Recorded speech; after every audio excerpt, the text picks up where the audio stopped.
Israel Iran যুদ্ধের প্রভাবে মধ্যপ্রাচ্যের দুবাই, আবুধাবি, শারজাহ ও দোহার এয়ারফিল্ড বন্ধ থাকায় চট্টগ্রামের শাহ আমানত আন্তর্জাতিক বিমানবন্দর থেকে আরও ৭টি আন্তর্জাতিক ফ্লাইট বাতিল করা হয়েছে।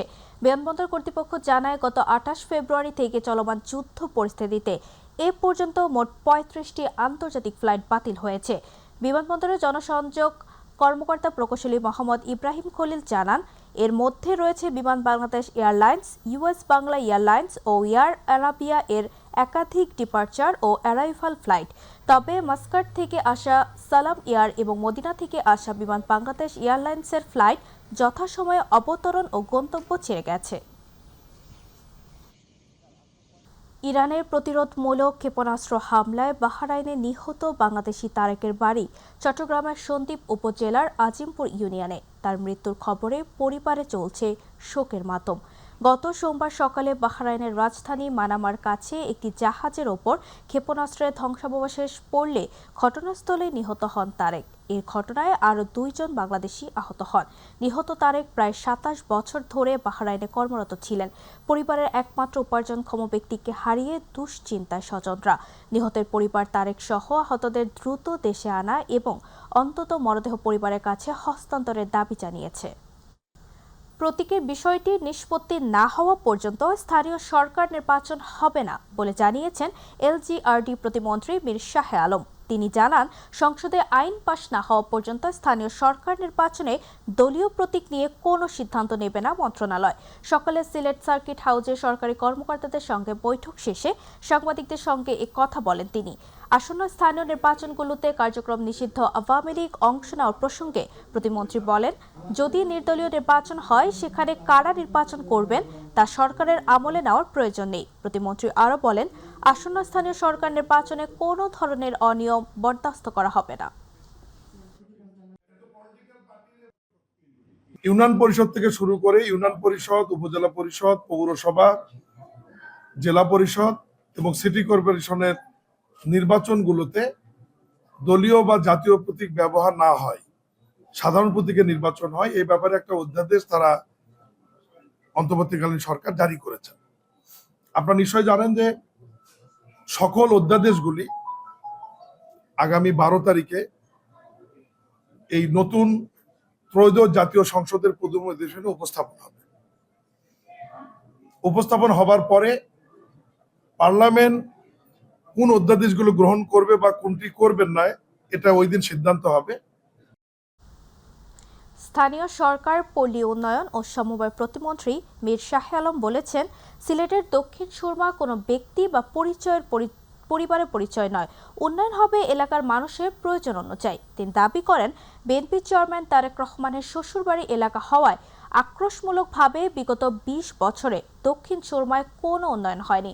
দুপুরে সিলেটের দক্ষিণ সুরমায় প্রধানমন্ত্রী তারেক রহমানের শ্বশুরবাড়ি পরিদর্শন শেষে সাংবাদিকদের প্রশ্নের জবাবে এসব কথা বলেন প্রতিমন্ত্রী। তিনি বলেন, উন্নয়ন জনগণের জন্য, কোনো রাজনৈতিক পরিচয়ের জন্য নয়। পরে প্রতিমন্ত্রী তেতলি ইউনিয়ন পরিষদ পরিদর্শন করেন।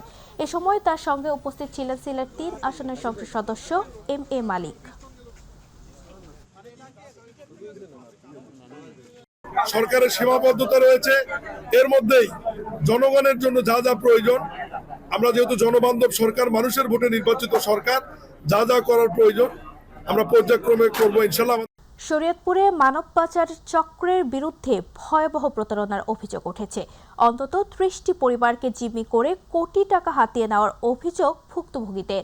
অভিযোগ রয়েছে, উন্নত দেশে চাকরির প্রলোভন দেখিয়ে যুবকদের বিদেশে পাঠানোর কথা বলে মোটা অঙ্কের টাকা নেওয়া হয়। পরে বিদেশে নিয়ে নির্যাতনের ভিডিও দেখিয়ে পরিবারগুলোর কাছ থেকে আরও টাকা দাবি করা হয়। অনেকেই জমিজমা বিক্রি করেও সন্তানের মুক্তি পাননি। এ ঘটনায় একাধিক মামলা হলেও অভিযুক্তরা আইনের ফাঁকফোকর দিয়ে পার পেয়ে যাচ্ছে বলে দাবি পরিবারের। ক্ষতিগ্রস্ত পরিবারগুলোর অভিযুক্তদের দ্রুত গ্রেফতার ও নিখোঁজদের উদ্ধারের সরকারের হস্তক্ষেপ কামনা করছেন। বাহির করলে সম্পদ আছিল হেরু বেশি মোর বাহির করলে আবার যা আসিল আমি পাইতাম হে বেচা কিনা বইনে গেল ঠইয়া হ্যাঁ মনে করেন এই পোলা সারানের কথা কইছি হেটা দিছি মতন কয় কি মনে করলেন আপনার পোলা ইটালি তা তখন মনে করেন হ্যাঁ উকিলে জামিন দিয়া দিছে, এই জামিন দেওয়ায় এখন মনে করেন বাহিরে আছে। আমার পোলারও খবর নেই, টাকারও কোনো খবর নেই। নুরজামাল রে যে কদিন আগে জেলে থেকে বাইর করে আবার 17 দিনে পলাই গেছে ইটালি থেকে আইয়া এবার পলাই গেছে ইটালিতে এরকম ভাবে মানুষের হয়রানি করছে। শেরপুর জেলা সদর হাসপাতালের চিকিৎসার মান ও সার্বিক পরিস্থিতি পর্যবেক্ষণ করেছেন শেরপুর 1 আসনের সংসদ সদস্য হাফেজ রাশেদুল ইসলাম রাশেদ। মঙ্গলবার দুপুরে হাসপাতাল পরিদর্শনে যান তিনি। পরিদর্শনকালে তিনি হাসপাতালে পুরুষ ও মহিলা ওয়ার্ড সহ বিভিন্ন বিভাগ ঘুরে দেখেন। হাসপাতালে ভর্তি রোগীদের সাথে সরাসরি কথা বলেন এমপি রাশেদুল ইসলাম এবং চিকিৎসার বিষয়ে সার্বিক খোঁজ খবর নেন তিনি। পরে হাসপাতালের কনফারেন্স রুমে দায়িত্বরত চিকিৎসক ও কর্মকর্তাদের সাথে মতবিনিময় সভায় মিলিত হন তিনি। সভায় এমপি বলেন, সাধারণ মানুষ যেন হয়রানিমুক্ত স্বাস্থ্যসেবা পায় সেদিকে কঠোর নজরদারি রাখতে হবে।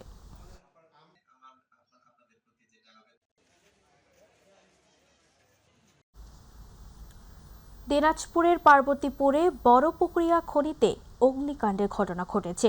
বেলা 12টার দিকে পার্বতীপুর ফুলবাড়ি মহাসড়ক সংলগ্ন Barapukuria coal mining company limited এবং কোল ইয়ার্ডে অগ্নিকাণ্ডের এই ঘটনা ঘটে।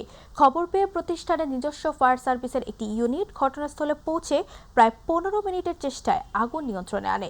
সূর্যের তাপমাত্রা বৃদ্ধির কারণে মজুদ কয়লায় অগ্নিকাণ্ড ঘটলেও এতে কোনো প্রকার হতাহতের খবর পাওয়া যায়নি বলে জানিয়েছেন কর্তৃপক্ষ। তৃণমূলের সংগ্রামী ও সফল নারীদের উজ্জীবিত ও অনুপ্রাণিত করতে মহিলা ও শিশু বিষয়ক মন্ত্রণালয় ময়মনসিংহ বিভাগের 5 নারীকে অদম্য নারী পুরস্কার 2025 প্রদান করেছে। এ উপলক্ষে ময়মনসিংহ নারীর ভাষা শহীদ আব্দুল জব্বার মিলনায়তনে আয়োজিত অনুষ্ঠানে প্রধান অতিথি ছিলেন বিভাগীয় কমিশনার ফারহা শাম্মী এনডিসি। অতিরিক্ত বিভাগীয় কমিশনার সার্বিক কাজী জিয়াউল বাসেতের সভাপতিত্বে বক্তব্য রাখেন রেঞ্জ ডিআইজি অফিসের পুলিশ সুপার সালাউদ্দিন তালুকদার, অতিরিক্ত জেলা প্রশাসক লুৎফুন নাহার ও মহিলা বিষয়ক অধিদপ্তরের উপপরিচালক নাজনীন সুলতানা। অনুষ্ঠানে অর্থনৈতিকভাবে সাফল্য অর্জনকারী নারীদের সম্মাননা প্রদান করা হয়।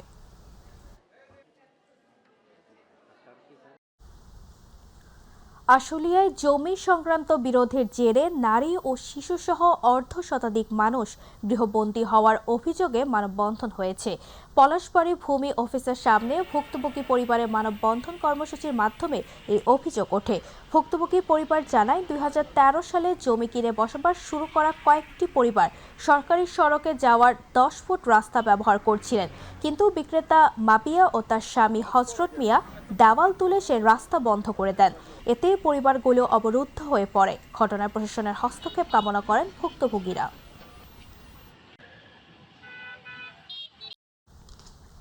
বাংলাদেশ প্রেস কাউন্সিলের আয়োজনে জেলা প্রশাসনের সহযোগিতায় ব্রাহ্মণবাড়িয়ায় গণমাধ্যমের অপসাংবাদিকতা প্রতিরোধ এবং বস্তুনিষ্ঠ সংবাদ পরিবেশন বিষয়ক সেমিনার ও কর্মশালা অনুষ্ঠিত হয়েছে। সকালে সার্কিট হাউস কনফারেন্স রুমে আয়োজিত সেমিনারে প্রধান অতিথি ছিলেন বাংলাদেশ প্রেস কাউন্সিলের চেয়ারম্যান বিচারপতি AKM আব্দুল হাকিম। জেলা প্রশাসক শারমিন আক্তার জাহানের সভাপতিত্বে আলোচক ছিলেন বাংলাদেশ প্রেস কাউন্সিলের সচিব মোহাম্মদ আব্দুস সবুর। বিশেষ অতিথি ছিলেন অতিরিক্ত পুলিশ সুপার মোহাম্মদ গাউসুল আজম, অতিরিক্ত জেলা প্রশাসক রঞ্জন চন্দ্র দে, ব্রাহ্মণবাড়িয়া প্রেস ক্লাবের সভাপতি জাবেদ রহিম বিজন, জেলা তথ্য অফিসার দীপক চন্দ্র দাস। কৃষি প্রধান চলন বিল এলাকায় চলতি মৌসুমে ক্ষীরা তোলা শুরু হয়েছে। ফলন গত বছরের তুলনায় কম হলেও ন্যায্য দাম পাওয়ায় কৃষকরা সন্তুষ্ট। গ্রীষ্মের মুখরোচক সবজি ক্ষীরা চাষ লাভজনক হওয়ায় কৃষি প্রধান চলন বিলে দিন দিন ক্ষীরা চাষ বাড়ছে। নাটোরের সিংড়া উপজেলার বিভিন্ন মাঠে প্রায় 165 হেক্টর জমিতে ক্ষীরার চাষ হয়েছে।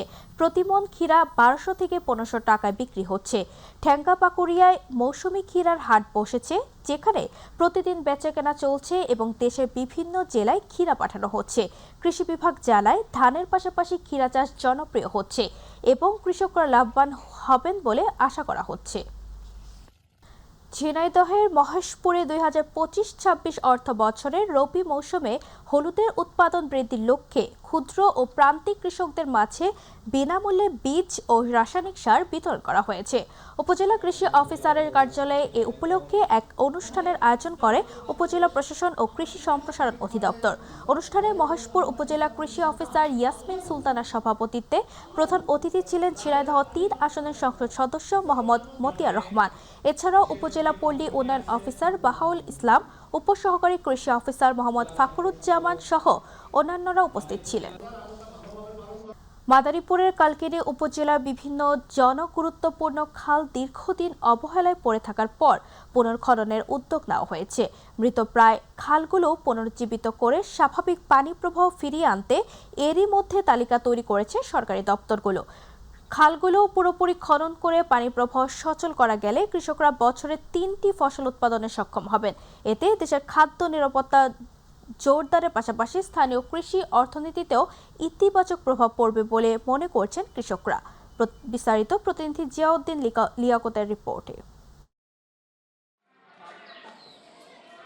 মাদারীপুরের কালকিনি উপজেলা পরিষদের পেছন দিয়ে বয়ে যাওয়া কুমারবাড়ি খাল, ঠাকুরবাড়ি হয়ে শিকারমঙ্গল খাল, মধ্যচর খাল সহ বিভিন্ন খাল দিয়ে একসময় বড় ইঞ্জিন চালিত নৌকা চলাচল করত। তবে দীর্ঘদিন রক্ষণাবেক্ষণের অভাব, পলি জমে ভরাট, দখল ও দূষণের কারণে অনেক খালই আজ অস্তিত্বের সংকটে পড়েছে।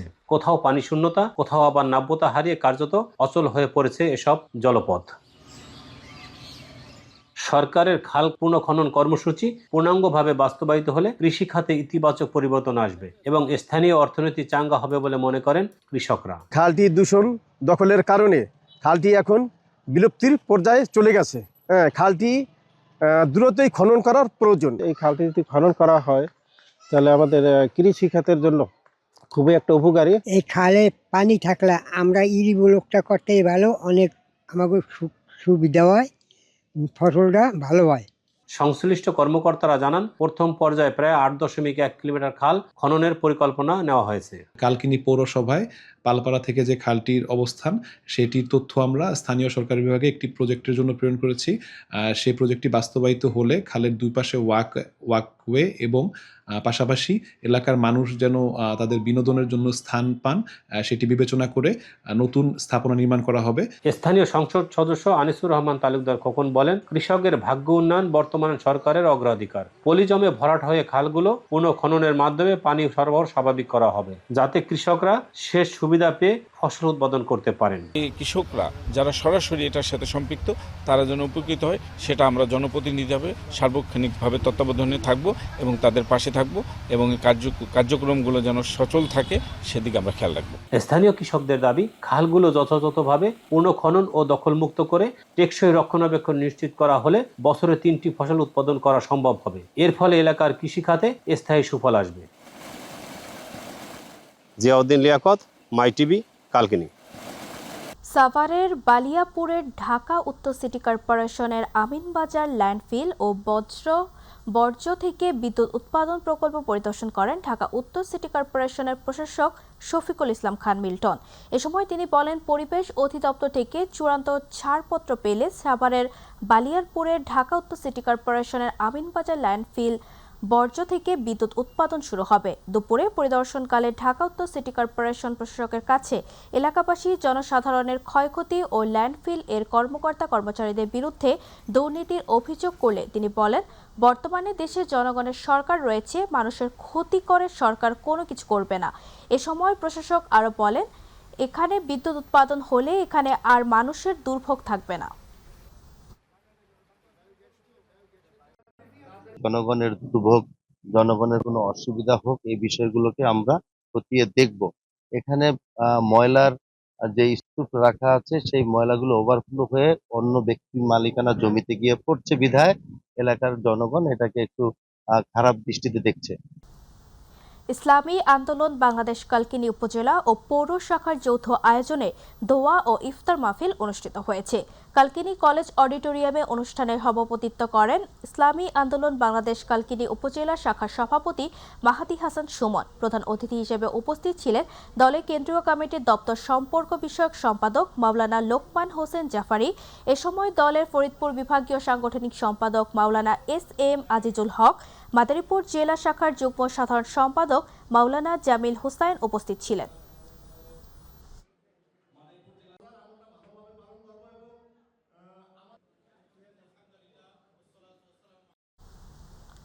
ঠাকুরগাঁও পৌর শহরের টিকাপাড়া এলাকায় অভিযান চালিয়ে 690 পিস টাপেন্ডাডল ট্যাবলেট সহ জাকির হোসেন নামে এক মাদক ব্যবসায়ীকে আটক করেছে জেলা মাদকদ্রব্য নিয়ন্ত্রণ অধিদপ্তর।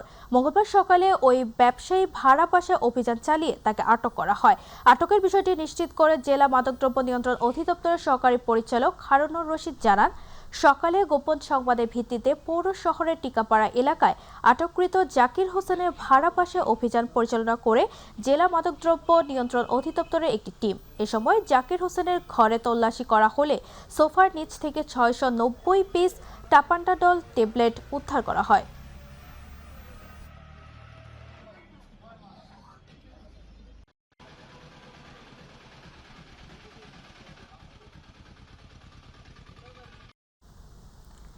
মানিকগঞ্জে পরিবেশগত ছাড়পত্র ও ইট পোড়ানোর লাইসেন্স না থাকায় 3টি ইট ভাটাকে মোট 18 লাখ টাকা জরিমানা করেছে পরিবেশ অধিদপ্তর।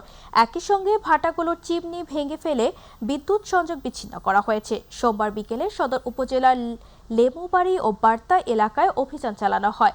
ভ্রাম্যমাণ আদালতের মাধ্যমে পরিবেশ অধিদপ্তর সদর দপ্তরের নির্বাহী ম্যাজিস্ট্রেট মোহাম্মদ রেজাউনুল ইসলাম প্রতিটি ভাটাকে 6 লাখ টাকা করে জরিমানা করেন। জরিমানাকৃত ভাটাগুলো হল মেসার্স একতা ব্রিক্স, মেসার্স এমিকা ব্রিক্স এবং মেসার্স SMS ব্রিক্স।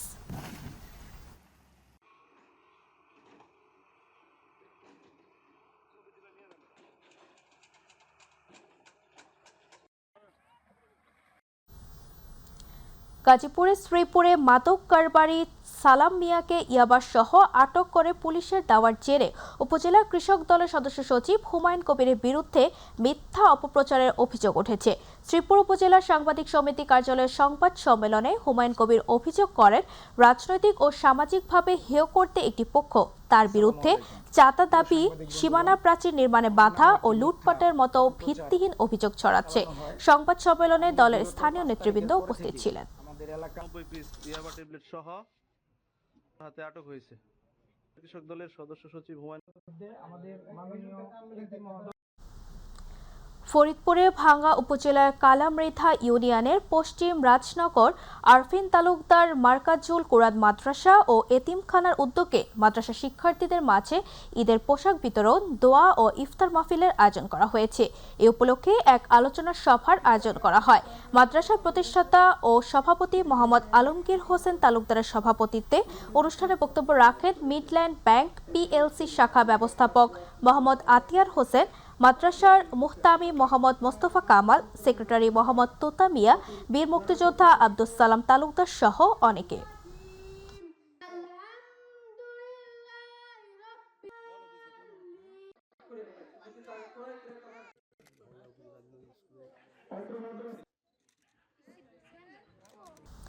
পবিত্র মাহে রমজান ও আসন্ন ঈদ উল ফিতর উপলক্ষে শরীয়তপুরে অসহায় ও দরিদ্র মানুষের পাশে দাঁড়িয়েছে শাহজাহান রিনা চ্যারিটেবল ফাউন্ডেশন। ফাউন্ডেশনের উদ্যোগে জেলার বিভিন্ন ইউনিয়ন সহ ভোজেশ্বর ইউনিয়নে 1500-র অধিক অসচ্ছল পরিবারের মাঝে খাদ্য সামগ্রী ও নগদ অর্থ বিতরণ করা হয়েছে। ফাউন্ডেশনের প্রতিষ্ঠাতা HM রাসেল হাওলাদার ও রিয়াদ হাওলাদারের নেতৃত্বে এবং ইরফান হাওলাদারের সার্বিক সহযোগিতায় এ কার্যক্রম পরিচালিত হয়। খাদ্য সহায়তা পেয়ে উপকারভোগীরা আনন্দ ও কৃতজ্ঞতা প্রকাশ করেন।